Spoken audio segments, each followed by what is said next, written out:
Good morning, everyone. If you don't have a handout in front of you that looks like this, there's one on the tables just as you come in the door. You should want to be in Can We Say That? Political messaging in public schools. If that's not where you thought you were, it'll still be kind of fun, so stick around. But we're going to talk about the communication about political issues in schools. Sometimes it's us communicating, sometimes the communication's coming to us, sometimes it's just located on our site. But because we're basically an organization of people, we don't build things, we work with people. It's very political because people are political. They're political animals, that's how we work in a society. So it really is what we do every day. So just a little bit of information about me. I'm the assistant superintendent for governmental relations and general administration. So I win the award for most letters in the title in the district, so that's good. I work with the communications department and I'm the district lobbyist. That's where my world intersects with politics and communication. There are digital copies of the handout that you have. You can go there if you would like. They're all PDFs. They're all broken out in individual documents rather than a single packet. There's also a link to our policies. We'll talk a lot about policies. Your packet doesn't have the policies, just too many pages for one day. But the policies are really important because when we talk about our goals, one of them is identifying the essentials for success in communication about politics and about political issues, and having sound policies is the very first essential goal. So we'll talk about policies all the way through and reference them in the PowerPoint.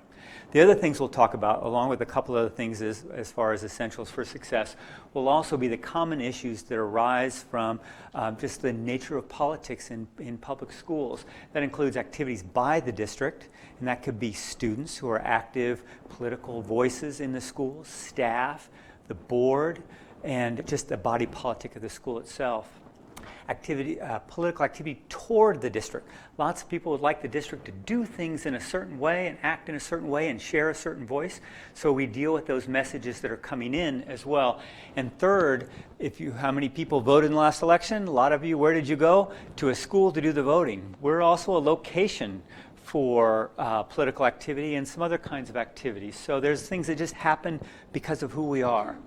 And then we'll talk about some practical guidelines all the way through. Each time we talk about something, we'll talk about a common message. You have examples of messages inside this packet. We'll talk about the policies that go with it, so you can look up the policies that support that messaging, and hopefully it'll give you some guidelines you can take with you and say, okay, how might this work in my district and the work that I do?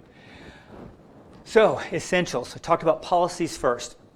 Political things can be very hot button topics. So having clearly defined policies and regulations on how you'll deal with those topics help you when the issue gets hot. You can say, this is how we deal with it, and we've been dealing with it for years. It's not just this issue. This is how we handle it, and we handle it consistently every time. And be able to give examples of other ways you've handled it really helps people sometimes get over the emotional part of it because they see the consistency in your actions and that it's not just them. This is how you deal with those particular issues. The second is regular messaging. The political issue is important to people when it comes up.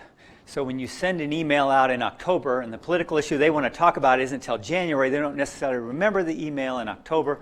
So regular messaging is very helpful, as well as the ad hoc messaging that goes out with a particular topic, a particular issue that might bump up in school news or community news. And third, having a district funnel, I think, can be kind of helpful. And that's if people know political questions go to a certain place, they feel confident knowing where they can go and ask that question. You want people to feel confident that they can go and ask that question. Our funnel is our communications department. They'll go to Mary Kay, they'll go to Jason, they'll go to Mindy, or they'll come to me and they'll ask those political questions. Can we do this? How does that sound? And it's really important that you have that open door that people can come to, because the last thing you want is people to not know and then either not act on something they should or do something they shouldn't. So you got to have that open door, and having that narrow funnel can sometimes get them to the right place. It doesn't always stay narrow. I'd say at least 80% of the questions that come to me on political issues, I'm going and talking to a dozen more people before I get back to them, but they know where to go to start, and that's where the funnel helps. So we'll start with political activities by the district, and we're going to start with students, and then we'll talk about staff, and then we'll talk about board, and then we'll talk about bond issues, because bond issues are slightly different than the first three and the kind of political activity that you have. So students, and this is actually the funnest part, because helping students grow with their political voice is one of the most important roles we play. Remember, we have them career, college, and civic life ready. It's 1/3 of our outcome is helping students be ready to go out in the community. So it's critically important. Sometimes people don't realize the role that districts play in doing that. And I'm going to use one example from a spring of a year ago. Students nationally were going to do a walkout about gun violence, about safety in schools. Lots of different issues popped up after the Parkland shooting, but there was the walkout mentality. And we, through the great work of the calendar committee, scheduled spring break for the first week of national walkouts. So, which is sometimes you just get lucky. We got lucky. So it gave us a huge pause of about a month where we didn't have to deal with it. Otherwise, it would have been a week later or 2 weeks later, and that's really hard to turn around and deal with what could be such a controversial issue. And so you'll see on page 5, you'll see some of the language we used to speak with our community, and it's based on policy 5420. So students who want to do a walkout, they're expressing their political voice. Students are allowed to express their political voice in school if, and you heard this actually if you were here for the previous presentation, it doesn't disrupt the learning environment.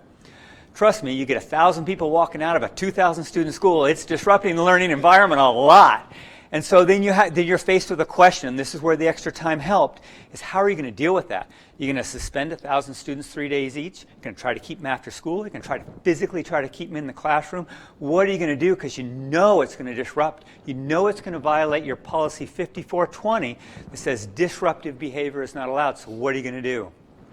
Well, we had some really good principals, really good leadership that said, you know what, we can pull this off. We can let every single student who wants to walk out if we help them. So it's not allowed. Students aren't allowed to walk out. You can see in the language we did not support it, but what we said was, so John here's my disruptive student, and I come over with my chair and I say, John, I know you're going to lead a walkout because you're that kind of person. So while we're not going to allow it, and it's disruptive in school and you can't do it, who's going to go with you, and where do you plan to go, and what are you going to say, and can I get a microphone for you, and can we have you go over here to do it, and can we keep it safe, and can we keep it on campus, and can we have you not march to the Capitol? So by principals having that conversation, they're able to reduce the disruption that's in our policy 5420. And by reducing the disruption and working with the students, it allowed them to share their political voice without destroying the day, and why we never gave permission. And you can see that in the language. We did not give permission. The day went off without a hitch, and it went off without a hitch because people worked together to help students find that political voice. Whoops. Sorry about that. So that's one of the things that comes with student voice, is you have to decide you want students to have political voice. It's critically important that they learn it someplace. It's best if it comes from you. So help them get their voice and avoid the disruption. So that's the first thing. When you can, work with your students. Sometimes it doesn't work that way. So about 2 years ago, we had students as part of their industrial tech class built flag mounts in the back of their pickup trucks. And they put American flags, and they drove around the parking lot with the American flags. Didn't disrupt the classroom. Didn't disrupt the environment. Classes went on like they normally did. It's clear over in the parking lot where nobody can see. But some people took offense at what they perceived the intent of their actions to be. So the question is that disruptive, policy 5420?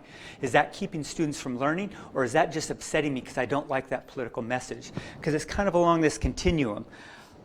I hear the political message doesn't bother me, kind of bothers me a little, I'm upset by it. Now nobody's going to class, people aren't learning. It's along this continuum. If it gets to that part of the continuum where it's disruptive, then you're going to have to take action and have to stop.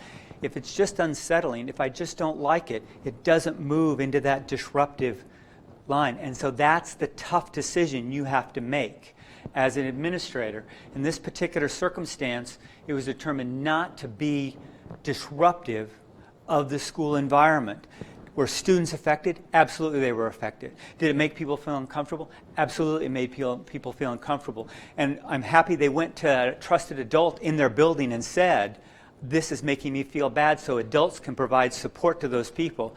But there are difficult choices administrators have to make. And it comes back to that policy and how you enforce that policy and the consistency with which you enforce that policy on whether you stop that behavior or don't stop that behavior and how you communicate that.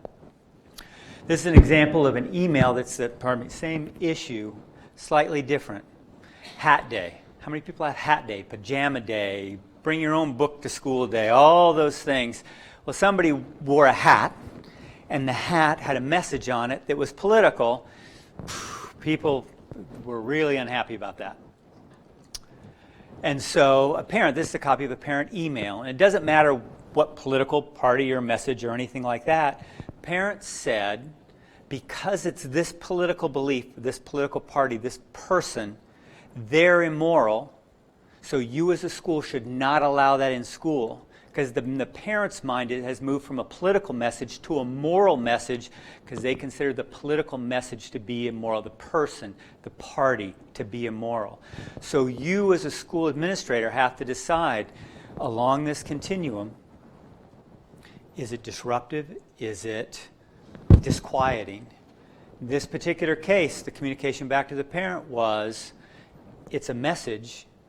It's like lots of other political messages. Everybody went to school. Everybody learned.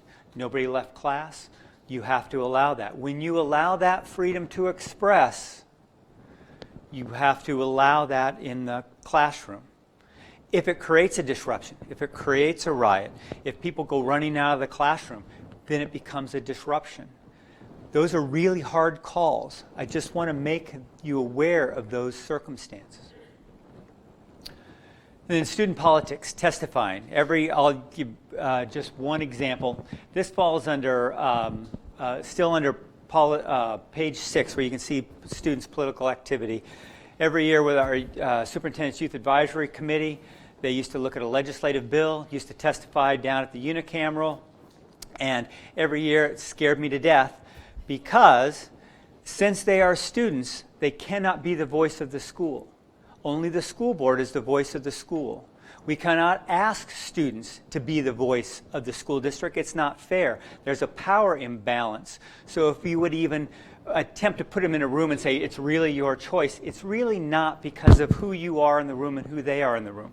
So every year we would give them the bills and we would let them pick and let them do the research and let them decide on themselves where they stood as students on seatbelts in buses, on arming teachers in schools, and go down and testify in front of the legislature as individuals. And again, it couldn't be disruptive, it couldn't be defaming, but as part of our policy 6450, and if you look, it's also on page 9 in your handout. Policy 6450 is our controversial topic. When we discuss issues with students, that there has not been a decision made on what is considered matching our curriculum one way or matching our curriculum the other way. We let students decide. We don't lead them one way or the other. In an issue like this, we don't lead them. We give them the information, have them practice their duty as a student. Policy 6450 gives us that freedom to lay it out in front of the student and tell the community, look, we're not telling them which way to do this. We're letting the students decide. We're letting the students make the choice. We're letting the students come out and express their voice. Policy 6450 makes that possible. As long as it's not disruptive, it's not profane, doesn't espouse something that's illegal, which is part of 5420, it allows us to go forward. It's not the voice of the board, it's the voice of the students. So those are ways that we try to include our students with political voice. Staff.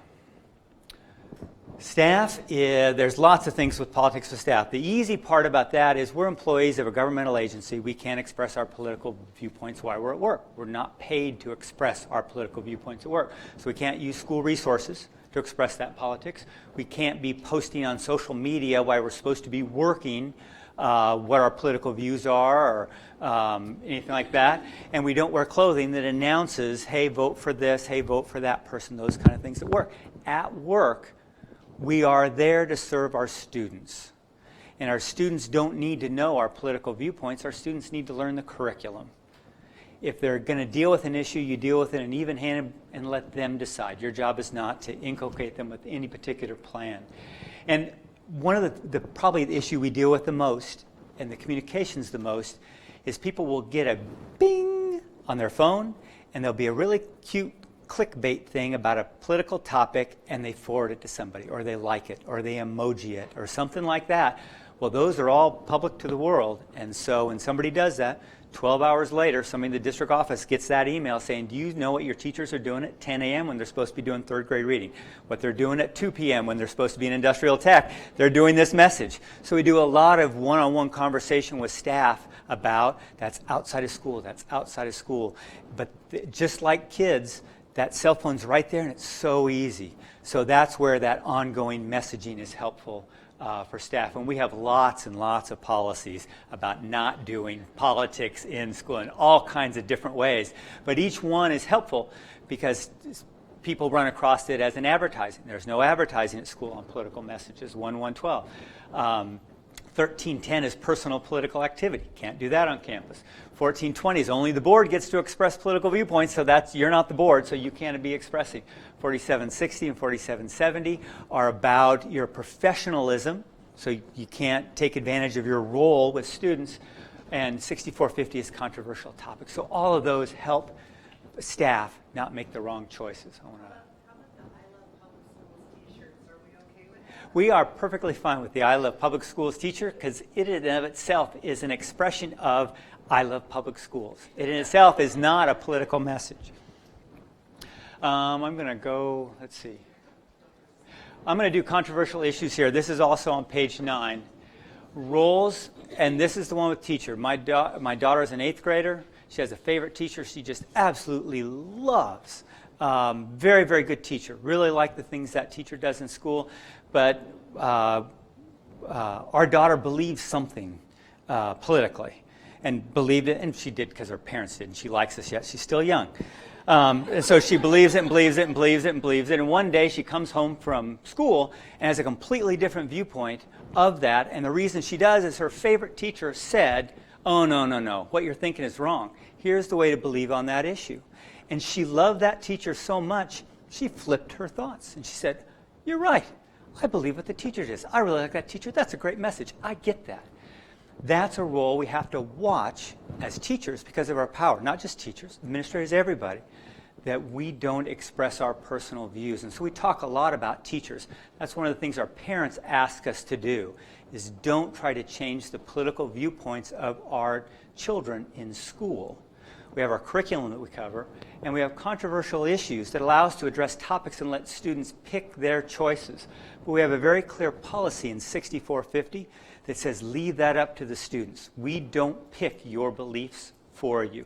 And that's really important to our parents. That's part of the trust they give to us, and it's really what we communicate a lot with our families. Because that's happened. I have kids all varying ages, and that's happened to me before. Mm-hmm. How do you address that as a parent? Do you let you know? I mean, you know what I mean? Like, sure. The question is, how do you deal with that as a parent? You can, if you know the teacher pretty well, you can just call the teacher up and talk to the teacher about it. If you're uncertain about talking to the teacher, I go to the principal. If you're uncertain there, that's when they usually come either to communications or me, where somebody said, this happened, how do you deal with it?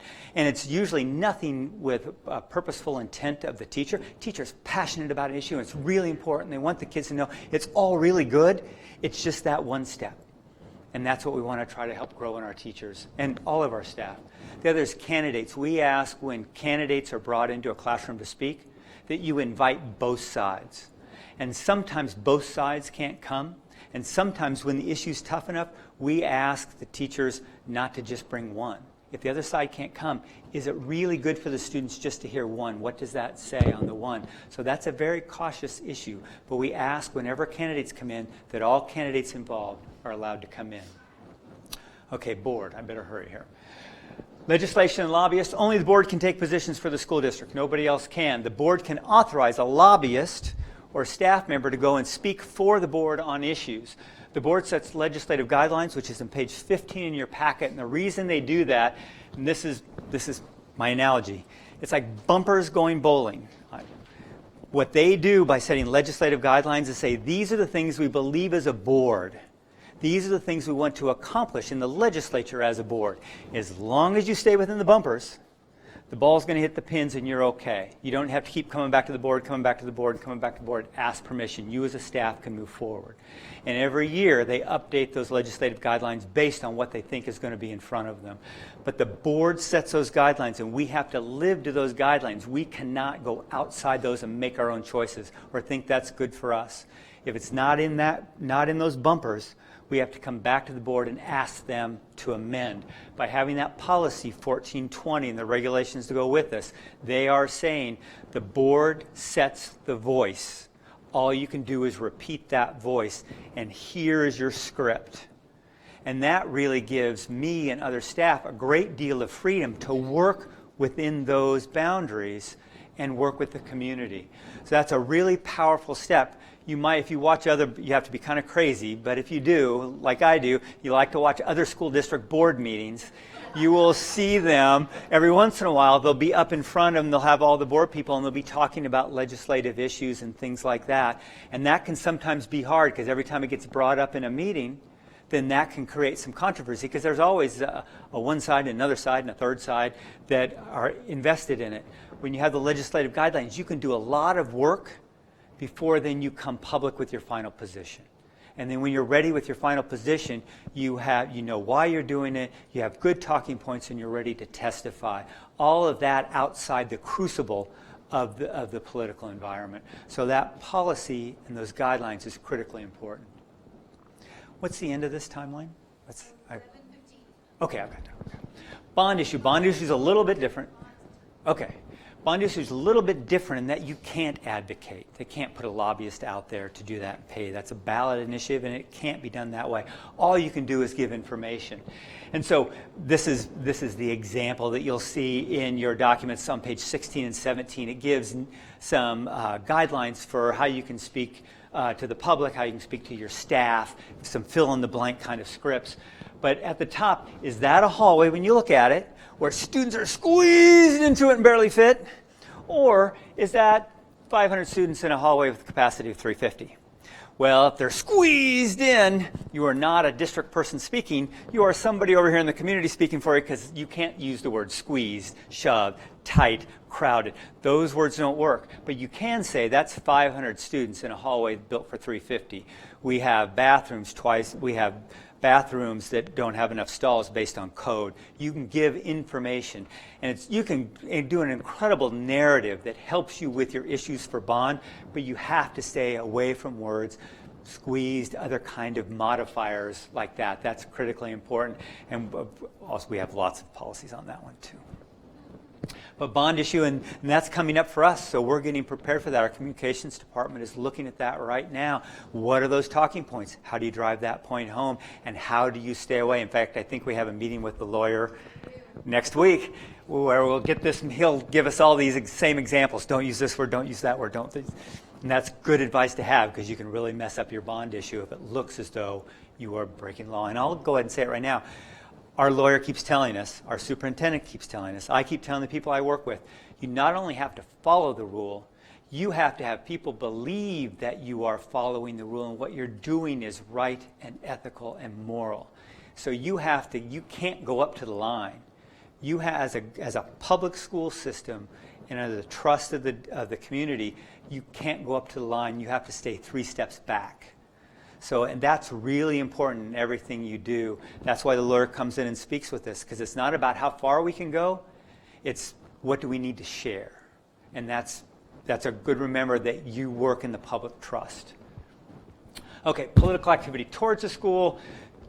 I'm sure you get tons of emails all the time saying, give me money for my campaign. And because all of our emails are publicly accessible, people just pick that up and they send all those. And so our message, you see on page 18, we tell people, don't forward them, just delete them.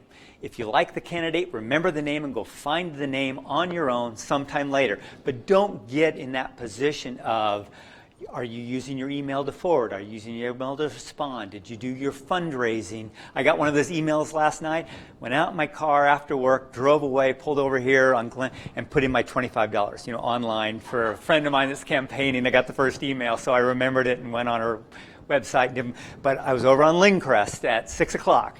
And that's what you have to do. It sounds silly, but that's that 3 steps back. You got to be 3 steps back. And they get them all the time. We get lots of questions.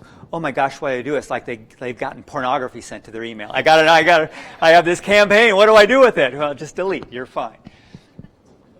Other outside advocates, we have lots of community issues. One of them that's up right now, the mayor has a task force on safe storage for handguns. And there's lots of push for safe storage for handguns. What's the school's position? When there was a bill up about gun safety laws in different communities, it wasn't a school bill, but people want the schools to take action. That happens all the time. And you go back to what's the board say? Where does it fit our legislative guidelines? Is it a school issue? Is it one of those pieces? And then you talk about it internally and only come forward if you're going to testify. We're only for or against something at the point we testify. Before that, we don't take any position publicly until we're ready to take a position publicly. But you'll get asked to do that, and it helps us be able to say, because I sit on the task force, and I get asked, so what's your role? I don't know. As soon as I have language, I will take it back to the board to consider, because the board speaks for the school district. Okay, political activities on site. Polling sites and our facilities is a backdrop. We'll do polling sites first.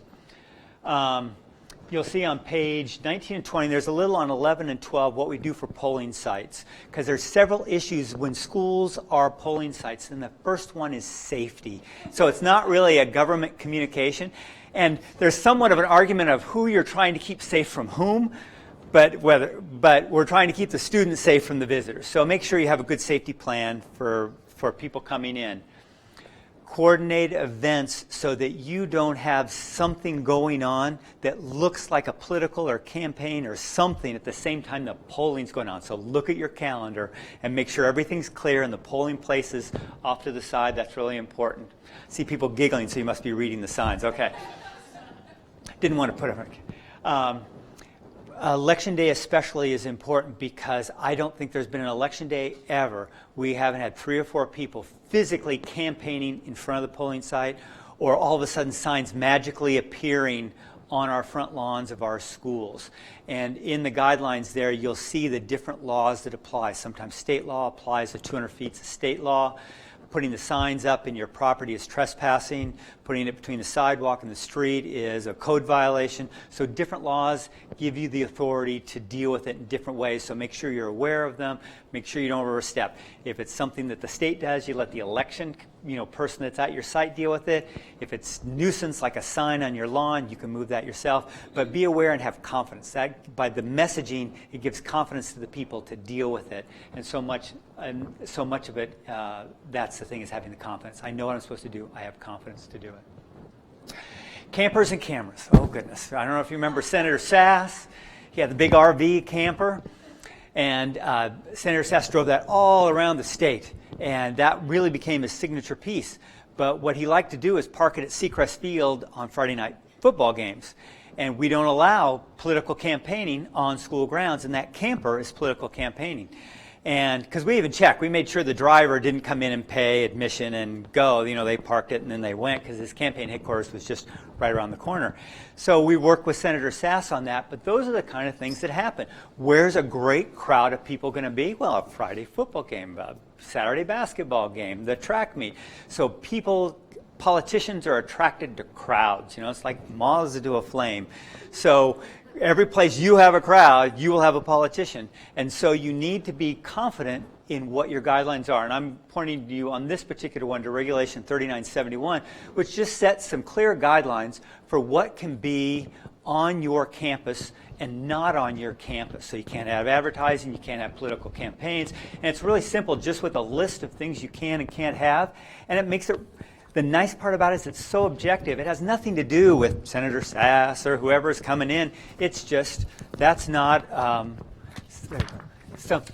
That's not something that's allowed on our campus. So it's a really easy conversation, but it's because people thoughtfully put that regulation there and made it so objective to make it easy. Make it easy for yourself.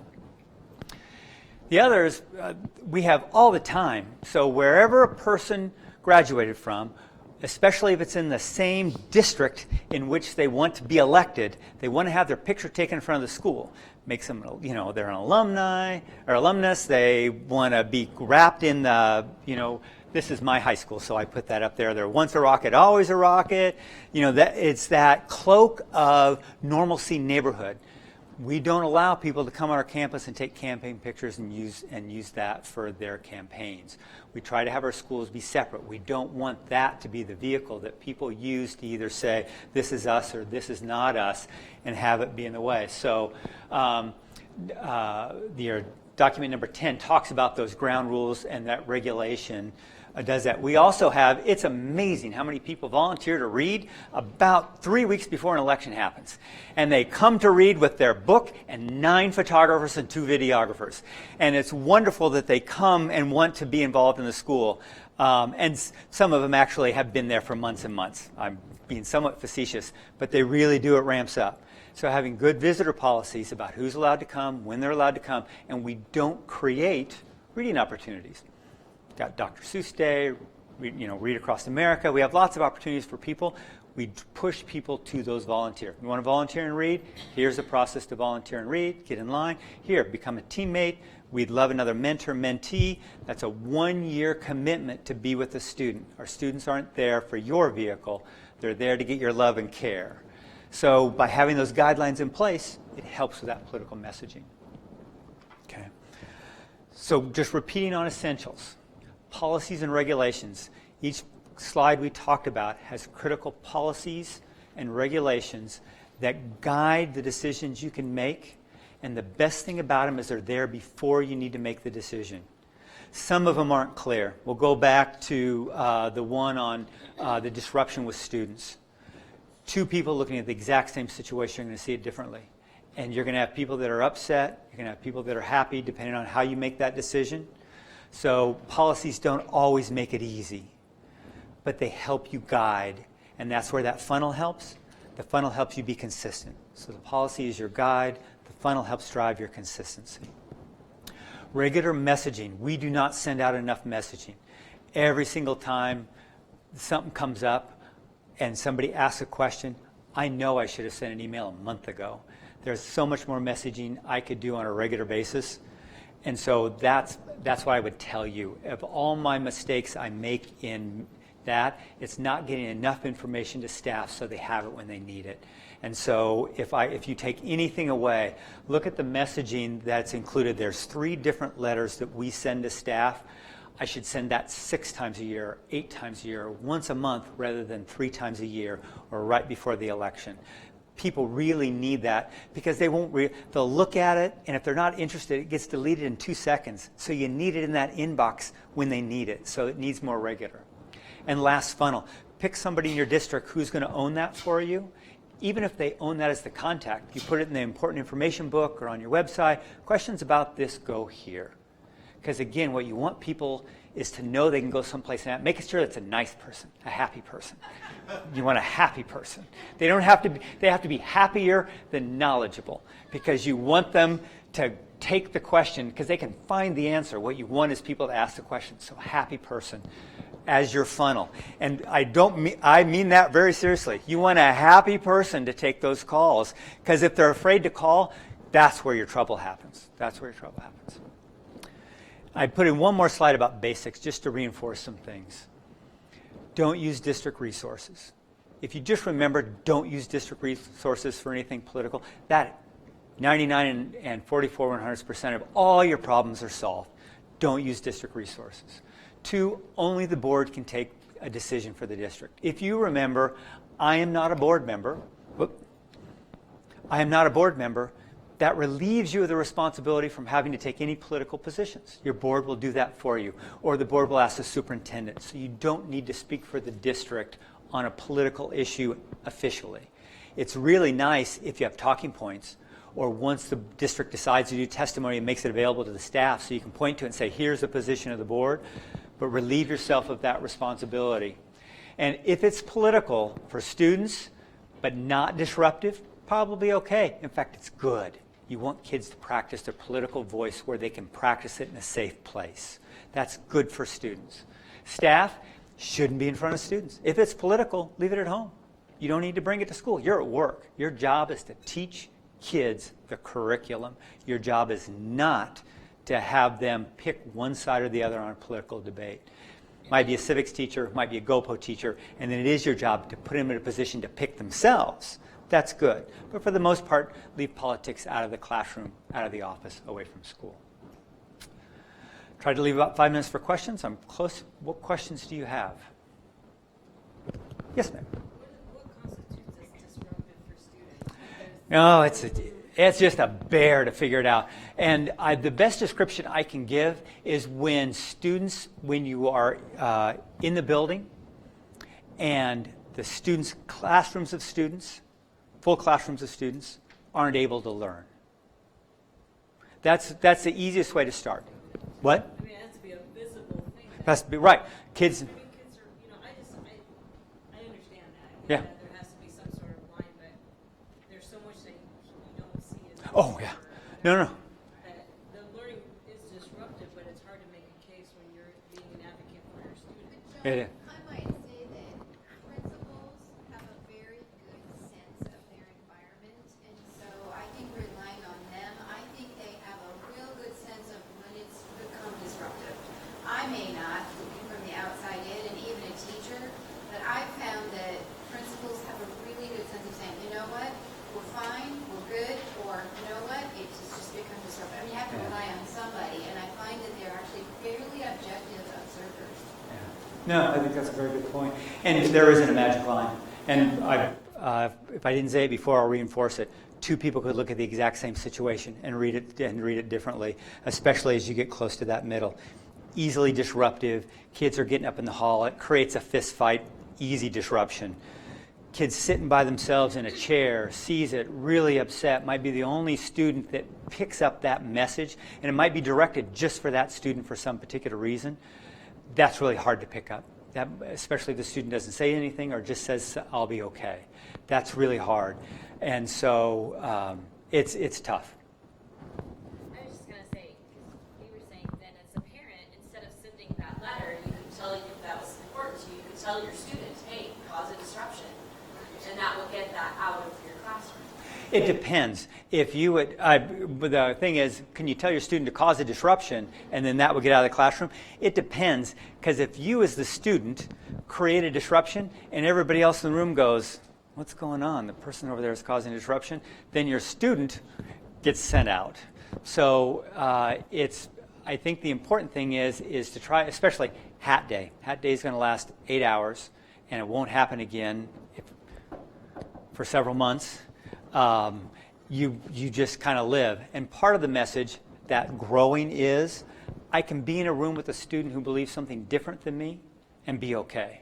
I can see a message and still be okay. Because as an adult, I'm going to go into lots and lots and lots of environment where people are being much more upfront, outward, even aggressive with their political views, and I'm going to have to be able to deal with it.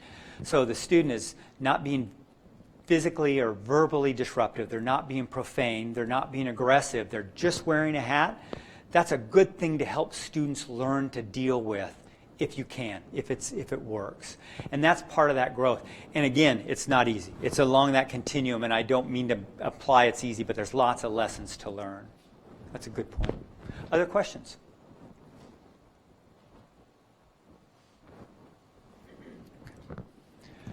There are example messages, and I want to thank Mary Kay Roth, Mindy Burbach, and Jason Keese, because they're the authors of most of those messages from our communications department. They do an amazing job both on large general messaging and then real specific when an incident comes up on that messaging. If you need any other examples, please touch base and let me know. There's the things online, and I think they'll make making the PowerPoint available as well. Okay. And if you ever have any questions, please feel free to call me or email or text or anything like that. I'm always available. But that's it. Thank you. You bet.